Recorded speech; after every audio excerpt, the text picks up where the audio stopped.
출애굽기 25장 8절 9절 말씀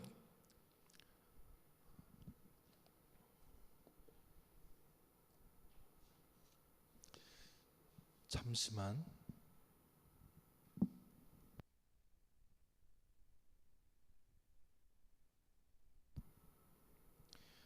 PPT가 사라진 관계로 성경을 보시고 함께 합독하도록 하겠습니다. 25장 8절 9절 두 절이니까 우리 함께 합독하겠습니다. 내가 그들 중에 거할 성소를 그들이 나를 위하여 짓되 무릇 내가 내게 보이는 모양대로 장막을 짓고 기구들도 그 모양을 따라 지을지니라. 아멘. 옆 사람과 인사하겠습니다. 사랑합니다. 축복합니다. 여러분 한 주간 평안하셨습니까? 네, 평안하신 줄 믿습니다. 정말 그 튀르키예와 시리아 지역에 일어난 그 큰 지진을 보면서 정말 한순간에 모든 것이 무너질 수 있구나 라고 생각을 해보게 됩니다. 그들도 2023년도 새해를 시작하면서 저마다의 계획과 소망들이 다 있었을 겁니다. 올 한해 이렇게 해야지, 저렇게 해야지, 잘 돼야지, 복 받아야지, 성공해야지. 근데 그 모든 계획과 생각이 그렇게 한순간에 무너질 거라고는 아무도 생각을 못했을 거라는 거예요. 그러면 우리도 마찬가지라는 겁니다. 우리도 내가 이렇게 해야지 아무리 생각을 해도 하나님이 지켜주시지 않으시면 우리의 계획하는 것이 허사구나라는 것을 깨닫는 인생이 복 있는 인생이라는 겁니다. 그렇게 우리가 저 튀르키예와 시리아의 그 어려움을 우리가 늘 생각하면서 또한 우리 또한 그렇게 어려움 당하기 전에 미리미리 믿음으로 준비하는 겨우도 복된 인생들 다 될 수 있기를 주님의 이름으로 축원합니다. 그 지금 튀르키예에서 돌고 있는 그림이 한 가지 있다고 합니다. 뭐냐면 6.25 전쟁 때 터키군이 우리나라에 와서 열심히 싸웠습니다. 그래서 그 덕분에 터키는 우리나라 형제 국가다라고 불려왔습니다. 그래서 이거를 우리나라의 명민호라고 하는 일러스트 작가가 그림으로 그린 거예요. 그 옛날에 우리나라에서 북한과의 전쟁이 벌어졌을 때 아무도 선뜻 오기를 힘들어할 때 그때 저 터키에서 저 먼 곳에서부터 우리나라까지 기꺼이 달려와 우리를 도와준 터키군이 있다라는 겁니다. 그리고 이제 시간이 지나서 이제는 저 튀르키예에 큰 지진이 발생했을 때 이제는 우리나라의 구조대가 출동을 해서 도와주고 있다라는 거예요. 이거를 우리나라 작가가 그렸는데 인터넷 시대다 보니까 우리나라에 있는 그림을 누군가가 터키로 날라줘서 터키에서 튀르키예에서 저 사진이 화제가 되고 있다라고 합니다. 감동이 되고 있다라는 거죠. 저 옛날 우리의 조상님들이 우리의 부모님 세대들이 저 동방의 작은 나라에 가서 싸운 것이 헛된 것이 아니구나. 우리가 저들을 도왔기에 이제 저들도 우리를 도울 수 있는, 실상은 우리가 저들보다 이제 더 큰 나라가 됐지요. 세계 선진국 탑10에 들어가는 선진국이 됐습니다. 지금 튀르키예는 최대 20만 명이 잔해에 갇혀 있을 것이다 라고 추정을 합니다. 그리고 벌써 일주일이 다 돼가니까 아마 그 생사에 대해서는 희망적이지 않을 수도 있습니다.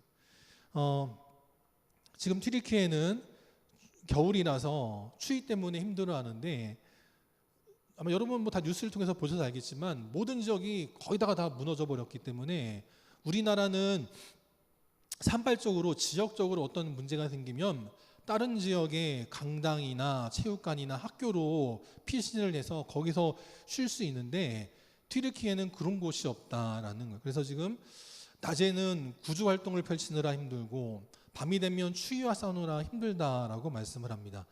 저는 특별 헌금은 별로 좋아하지 않습니다. 왜냐하면 대부분의 성도님들이 하실 수 있는 헌금 액수는 정해져 있다라고 생각이 됩니다.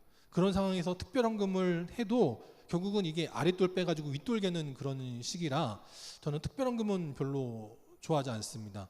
하지만 어쨌든 여러분들이 마음이 감동이 되셔서 튀르키예나 시리아를 위해서 떠달라고 감사금을 내시면 또 그 외에 우리 교회에서 또 준비할 수 있는 대로 준비를 해서 좀 저 지역에 도와주는 것이 마땅하겠구나라고 싶습니다. 그래서 그렇게 아시고 마음이 감동이 되시는 분들은 뭐 따로 헌금하시고 그게 아니면 우리 교회 재정 안에서 할 수 있는 선에서 한번 해서 좀 저 어려움 당하는 분들을 함께 좀 돕도록 하겠습니다. 그렇게 하시고 기도해 주셔서 우리가 일상의 복을 살아간다는 것이 얼마나 큰 감사한 일인가. 이 일상의 복을 빼앗기지 않도록 지혜롭고 현명하게 살아가는 우리 복된 성도들 되시길 바라고, 어려움 당하는 저들을 위해서 기도할 수 있는 기도의 제목이 넓어져가는 믿음의 지경이 넓어지는 우리 복된 성도들 될 수 있기를 바랍니다. 그래서 지난주 말씀 나누다가 좀 끊었던 말씀인데, 성막을 지을 때 네 번째 재료로 뭐가 있냐면 유류가 있다라는 겁니다. 이 유류는 크게 세 가지로 또 나뉘는데, 첫 번째는 등유가 있습니다. 이 등유는 무엇을 상징하냐면 성령을 상징하고 있다라는 겁니다. 요한계시록 2장에 보면 예수님께서 초대교회를 다니실 때 초대교회를 뭐라고 설명하시냐면 7 금촛대다라고 설명을 하십니다. 교회는 촛대라는 거예요. 그러면 촛대에 불을 밝히려면 뭐가 필요합니까? 기름이 필요하다라는 거죠. 그래서 교회는 몇 천억짜리 건물을 지어도 교회가 아닙니다. 담임 목사가 온 세계 모든 사람들이 다 아는 그런 대단한 목사라 그래도 그게 교회는 아닙니다. 장로가 뭐 1000명이 있어도, 성도가 뭐 3만 명이 있어도 그것만으로는 결코 교회가 아니라는 거예요. 진짜 교회는 어떤 곳이 교회냐? 깡통 같은 곳에 있다 할지라도 그 안에 예수님을 믿는 성도들이 있고 그곳에 성령님이 임하실 때 그곳이 교회가 되더라라는 거예요. 사도행전 10장 38절에 보니까 이렇게 말씀을 하십니다. 우리 하나님께서 나사렛 예수 그리스도에게 성령을 어떻게 하셨냐면 기름 붓듯 하셨다라는 겁니다. 그래서 이 성막을 지을 때 필요한 게 뭐냐면 기름이고, 이 기름이란 뭐냐? 성령을 상징하더라라는 거예요. 우리 영광교회도 여러분들의 땀과 헌신으로 이 교회를 30년 전에 아름답게 세웠습니다.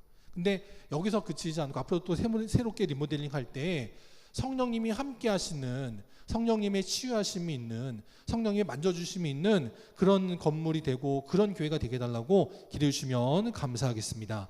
또 두 번째, 성막을 지을 때 뭐가 필요하냐면 관유가 필요합니다. 이 관유는 뭐냐면 제사에 쓰이는 기름을 말씀하고 있습니다. 그건 뭐냐면 교회는 거룩한 자가 돼야 된다라는 거예요. 그래서 출애굽기 35장 25절에 보니까 거룩한 관유를 만들 때 제조하는 법이 있다라는 겁니다. 아무렇게나 그냥 하는 것이 아니고 만드는 법이 있다라는 거예요. 그대로 하는 것이 거룩이다라는 것입니다. 그게 관유고 그것이 바로 거룩을 상징하더라라는 거예요. 그러면 거룩이란 또 뭐냐? 그냥 목소리만 저음으로 깔고 할렐루야, 이게 거룩이 아니고요. 성경책 커다랗게 끼고 다니는 게 거룩이 아니고요. 느릿느릿 걸어가는 게 그게 거룩이 아니고요. 거룩은 뭐냐?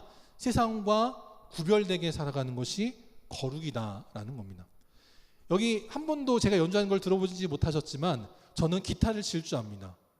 저는 기타를 칠 줄 아는데 그 기타를 가지고요 세상의 노래를 연주한 적은 한 번도 없습니다. 제가 기타를 배운 이유는 뭐냐면 전도사 시절, 또 그 옛날에 그 학생 시절에 기도회를 인도하려고 하다 보니까 반주자가 없으면 힘들더라고요. 근데 또 반주를 하면서 기도회 인도할 수 없으니까 기타를 쳐야겠구나 해서 기타를 배웠습니다. 그래서 저는 기타를 배고 난 뒤로는 한 번도 세상의 노래를 연주한 적은 없습니다. 피아노는 좀 그런 적이 있어요.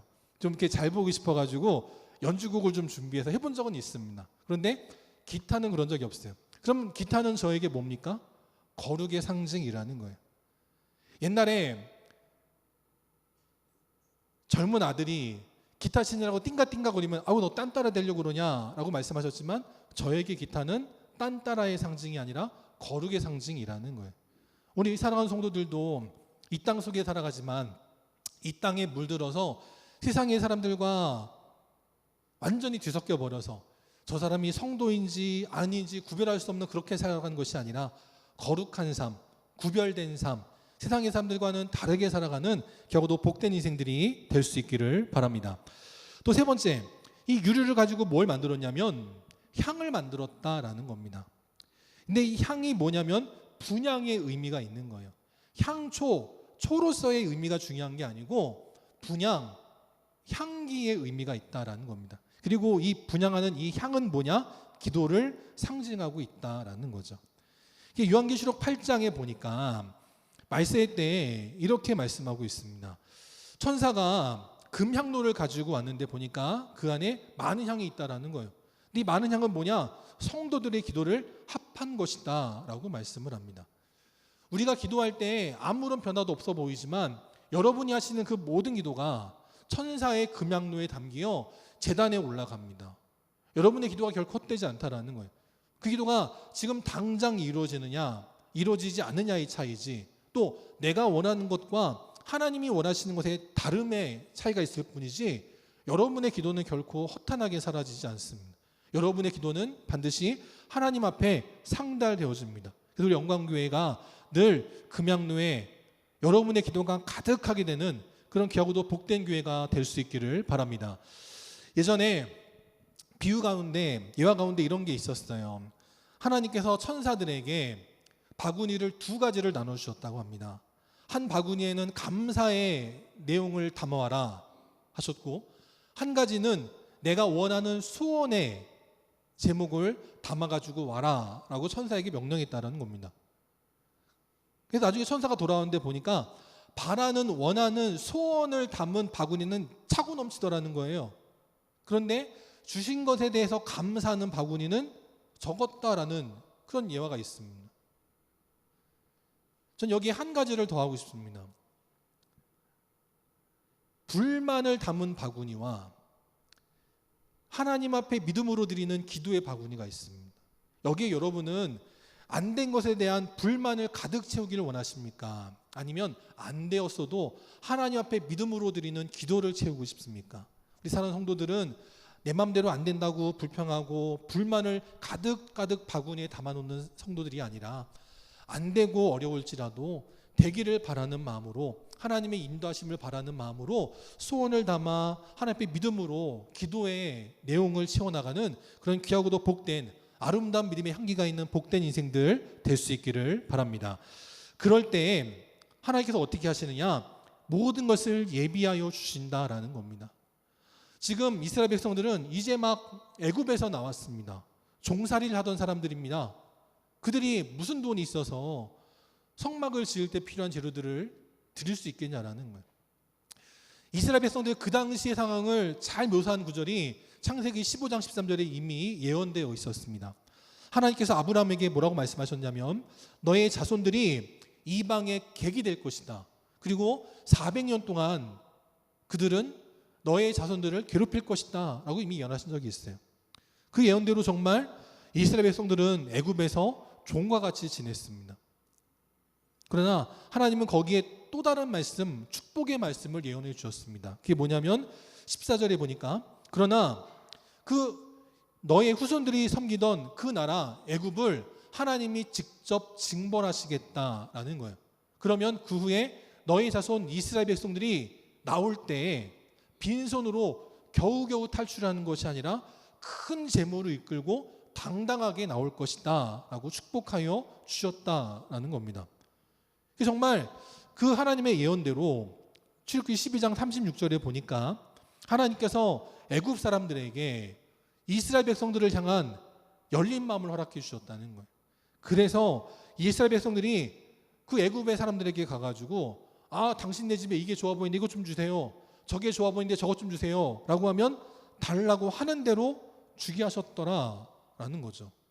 그래서 이스라엘 백성들이 430년간 종살이한 것에 대한 보상을 얻을 수 있도록 하나님이 모든 것을 주장하여 주셨다라는 것입니다.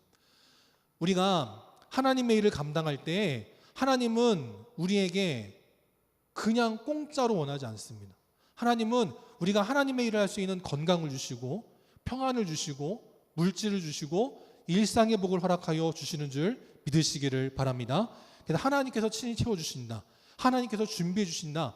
하나님께서 역사하신다. 그것을 믿고 하나님께서 말씀하실 때 아멘하며 순종하며 주의 일에 동참하는 우리 복된 성도들이 될 수 있기를 바랍니다.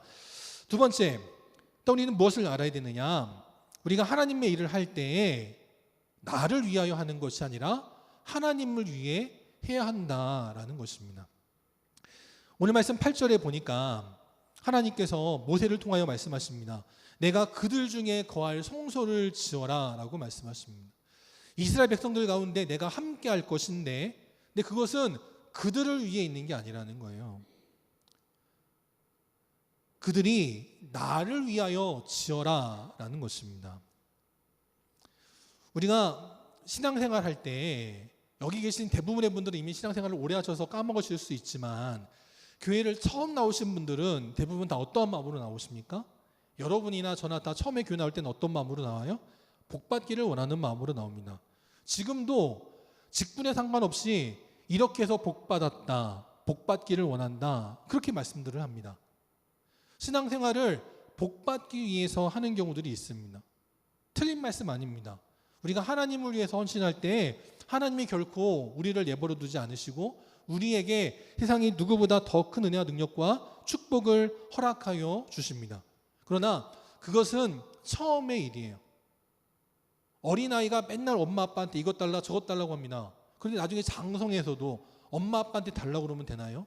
이제는 부모님을 위해서 드릴 줄 아는 자녀가 돼야 되는 거죠. 마찬가지라는 거예요. 우리 신앙생활도 처음에는 문제가 있어서 나왔습니다. 하나님 이 문제 풀어주세요. 저에게 저 어려움이 있어요. 이게 부족해요. 라고 나옵니다. 그럼 하나님이 아버지 되심을 보여주시기 위해서 채워주시고 고쳐주시고 형통케 하시고 복을 주십니다. 그러고 나서 하나님이 우리에게 원하시는 것은 뭐냐면 이제 하나님을 위한 삶을 살기를 원하신다라는 거죠. 시대별 의식의 변화가 있습니다. 예전에는요, 부모님들이 자녀를 낳았을 때 어떻게 했어요? 낳아준 것만 해도 감사해야지 그것이 부모님의 마음이었고 또 자녀들의 마음도 그랬습니다. 자녀들도 아무리 어려워도 부모님이 나를 낳아주신 것만 해도 감사해야지 서로가 다 그러고 살았어요. 근데 요즘은 어떨까요? 요즘은 이렇게 키울 거면 왜 낳았어? 그럽니다. 또 부모님들도요, 요즘은 어때요? 아이고 엄마 아빠가 이것밖에 못해줘서 미안하다 그러십니다. 옛날에는 정말 피죽도 못 먹었어도 옷 한 벌을 그냥 떼리 물려줬어도 그러지 않았어요. 물론 부모로서 애처로운 마음은 있었지만 의식은 이럴 거면 내가 왜 낳았을까 그런 마음은 갖지 않으셨어요. 근데 요즘은 시대가 바뀌어가지고 또 한번 또 기분 나쁘실 분들 있을 것 같은데 어쨌든 그런 대단한 부모 아니면 자녀들도 욕하고 또 부모도 자녀들에게 미안한 마음을 갖고 그럴 때가 많이 있다라는 거죠. 이사야서 43장 21절에 보니까 우리가 이 땅에 태어난 이유, 하나님이 우리를 만드신 이유에 대해서 이렇게 말씀을 하고 있습니다. 함께 읽어보겠습니다. 시작. 이 백성은 내가 나를 위하여 지었나니 나를 찬송하게 하려 함이니라. 아멘. 우리는요, 하나님을 위해서 지음받은 존재라는 거예요. 또 우리는 그럼 무엇을 위해서 지음받았느냐? 하나님을 찬송하기 위해서, 하나님 앞에 예배하기 위해서 지음받은 자들이다라는 겁니다. 그게 어려운가요? 어려운 거 아니잖아요. 어려운 거 아닙니다. 지금도 대치동으로 대표되는 학원가에 가면 길거리가, 도로가 자기 자녀의 그 하원을 마치는, 그래서 픽업해서 집으로 데려가려고 하는, 아니면 또 다른 학원으로 데려가려고 하는 그 부모님들이 그냥 길가마다 다 줄을 그냥 차를 세워놔가지고 주차 전쟁이 벌어진다라고 합니다. 10시, 11시, 12시 상관없습니다. 몇 시든 간에 내 자녀가 공부하기 위해서라면 아무리 피곤해도 아무리 늦어도 전혀 상관없습니다. 또 이거는 작년이었던가요? 임영웅 씨가 콘서트를 했을 때 찍은 사진입니다. 임영웅 씨가 그 공연장에서 정말 그 수많은 어르신들 앞에서 정말 멋있는 공연을 하고 있을 때 자녀들은 다 저렇게 밖에서 기다렸다는 거예요. 왜 그래요? 우리 부모님 재밌게 보시고 빨리 나오시면 내가 모셔다 드려야지. 그렇게 기다리는 사람들이 있었다는 거예요. 뭐라고 싶냐? 무슨 말씀을 드리는 거냐? 시대가 바뀌었든 어쨌든 간에 우리는 하나님을 위해서 살아가는 자들이 되어야 되는 것이고, 그것은 누가 시켜서 되는 것이 아니라 나의 마음에서 자원하는 마음이 있을 때 그것이 가능해지더라라는 거예요. 부모님들이 자녀를 위해서 밤늦게까지 밖에서 추운데에도, 비가 와도 눈이 와도 뭐 어쨌든 상관없이 자녀들을 기다리는 그 마음, 또 자녀들도 부모님이 재밌게 공연 보시고 나오시면 내가 안전하게 집으로 모셔다 드려야지 하는 그 마음, 그 모두가 억지로 시키면 안 되지만 기쁜 마음으로 하면 안 될 것이 없다라는 거예요. 하나님께서도 우리에게 나를 위하여 내가 너희들 가운데 거할 처소를 지어라 라고 말씀하실 때 그것은 위압적으로 강압적으로 억지로 하지 않습니다. 자원하는 마음으로 하기를 원하셨다라는 거예요. 캐나다의 한 사진인데요. 모두가 다 춥다고 저렇게 옷을 두껍게 입고 다닐 때 한 남자는 알몸으로 구걸하고 있습니다. 왜 저런 게 왜 가능할까요? 자기가 자원하는 마음이니까 가능하더라라는 거예요. 이 시대에 모든 사람들은 나를 중심으로 살아갑니다. 내 마음에 안 들면 누구의 말도 듣지 않습니다. 내가 싫으면 모든 것이 다 싫은 그런 시대를 살아가고 있어요. 그러나 우리는 내가 아니라 하나님을 위하여 기쁜 마음으로 자원하여 할 때 어떠한 상황에서도 불평과 원망이 아닌 감사로 기쁨으로 맡겨진 사명을 잘 감당할 때 하나님이 친히 거하여 주셔서 어느 나라는 전쟁으로, 어느 나라는 재난으로, 어느 나라는 경제 위기로 어려움 당할 때에도 이 나라는 하나님이 지켜주시는 나라. 우리 사랑하는 성도들은 누구는 대출이 금리가 올라서 어렵다고 그러고 누구는 직장이 어렵다고 그러고 누구는 자녀가 속을 썩인다고 할 때에도 우리 사랑하는 성도들과 그 가정과 그 자녀들은 하나님이 함께 하시는 임마누엘 가정, 물된 동산 같고 물이 끊어지지 아니하는 샘 같은 믿음의 가정들이 다 될 수 있기를 바랍니다. 세 번째, 또 우리는 성막을 지을 때 어떻게 해야 되느냐? 하나님의 말씀대로 해야 된다라는 겁니다. 9절에 보니까요. 무릇 내가 너에게 보이는 모양대로 지어라 라고 말씀을 합니다. 그냥 지을 때 요즘 트렌드에 맞춰서 요즘 유행에 맞춰서 보다 더 좀 멋있게 보다 더 좀 그럴싸하게 내가 좀 하고 싶은 대로 하면 되지 않냐? 아니라는 거예요. 하나님은 하나님께서 보여주시는 대로 하나님께서 말씀하시는 대로 하나님의 뜻을 따라 하라라고 말씀하고 있습니다. 그 대표적인 게 뭐냐면 망치를 쓰지 말라라는 거예요. 망치를 써야 아주 세밀하게 아주 정교하게 아주 멋있게 만들 수 있습니다. 근데 하나님은 그러지 말라라는 거예요. 여기 신라 시대 때 만들어진 경주에서 발견된 부부총 금 귀걸이가 있습니다. 여러분 나중에 혹시 검색해 보시면 아시겠지만 아주 정말 정교하게 만들어졌습니다. 요즘 시대의 그 금속 가공업자들도 못 만드는 기술이다라고 하더라고요. 저게 가능하려면 정말 그 장인의 어떤 기술도 필요하지만 꼭 필요한 게 망치 아니겠습니까? 정 아니겠어요? 그게 있어야 가능한 일이라는 거예요. 망치가 있고 정이 있으면 아주 멋있게 아주 그럴싸하게 하나님 보시기에 또 남들 보기에도 삐까뻔쩍하게 우리가 나온 애굽의 파라오 못지않게 피라미드 못지않게 멋있게 만들어 드릴 수 있는데 또 우리가 가게 될 가나안 땅에 이미 있는 수많은 신전들보다도 더 멋있게 만들어 드릴 수 있는데 하나님은 그런 걸 원하지 않으신다라는 거예요. 세상에 보기에 좋은 대로가 아니라 하나님 말씀대로 하기를 원하시더라라는 거죠. 사무엘상 15장에 보니까 이렇게 말씀을 합니다. 제사를 드릴 때 제사보다 하나님의 말씀에 청종하고 순종하는 것이 낫다라고 말씀하고 있다라는 거예요. 요한복음 9장에도 보니까 이렇게 말씀을 합니다. 그의 뜻대로 행하는 자의 기도를 하나님이 들으신다라는 거예요. 세상은요, 돈을 많이 들이면 됩니다. 무당을 찾아갈 때 아무리 잘 나가는 무당도요, 돈을 싸질머지르고 가면 만날 수 있습니다. 돈을 1억을, 10억을, 100억을 내면 자기가 원하는 대로 굿도 해주고 부적도 써주고 합니다. 근데 하나님은 하나님의 교회를 위해서 100억 드리면 좋아하시겠죠. 근데 그것만이 전부가 아니라 그의 뜻대로 행하기를 더 기뻐하신다라는 거예요. 이사야서 55장 9절에 보니까 아주 유명한 말씀이 나옵니다. 하늘이 땅보다 높음 같이 하나님의 길은 우리의 길보다 훨씬 높으신 차원의 길이다라고 말씀하고 있고요. 하나님의 생각은 우리의 생각보다 훨씬 높다라고 말씀을 하십니다. 제가 자녀들하고 뭘 만들 때도 그렇고 뭘 할 때도 그렇고 그럴 때 있어요. 애들이 아빠 이렇게 해야지. 그래서 그때 제가 그러고 애들한테 조금만 기다려봐. 그래서 이제 이렇게 뚝딱뚝딱 해줍니다. 그러면 정말 일이 되어지거든요. 아이들은 아이들의 시각으로만 보니까 안 돼요.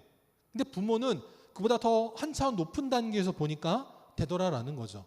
그러면 사람도 어린이와 어른이 차이가 있다면 하나님과 인간에게는 넘사벽의 차이가 있다는 거예요. 아무도 넘을 수 없는 사이의 벽이 있다는 겁니다. 차원이 다르다라는 거예요.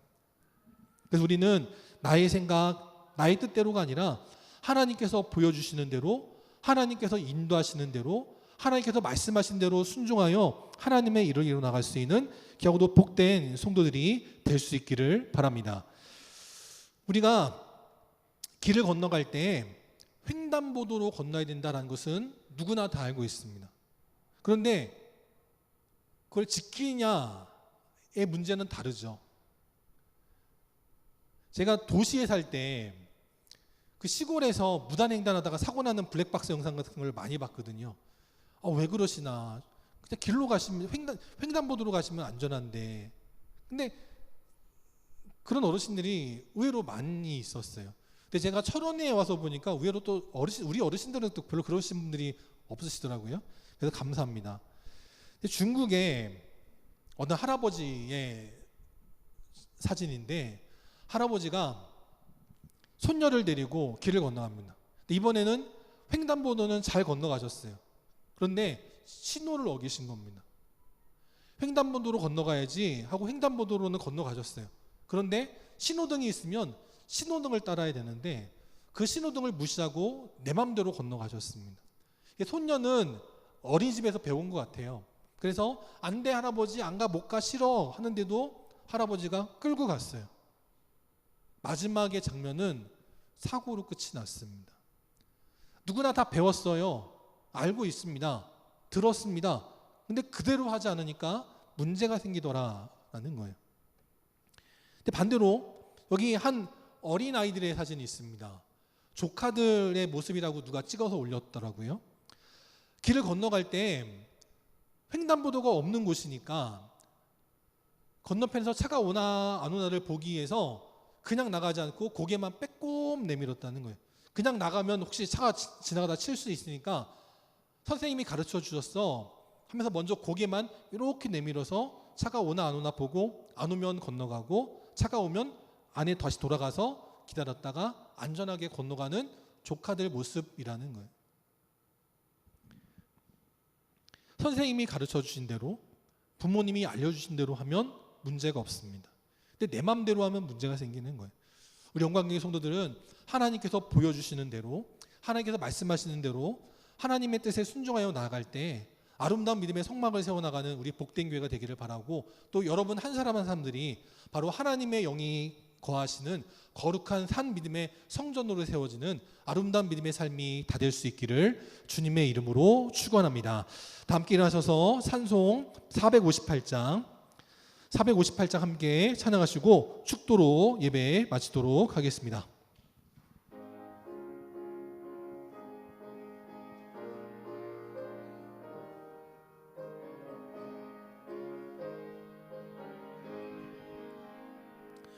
너희 마음에 슬픔이 가득할 때 주가 위로해 주시리라.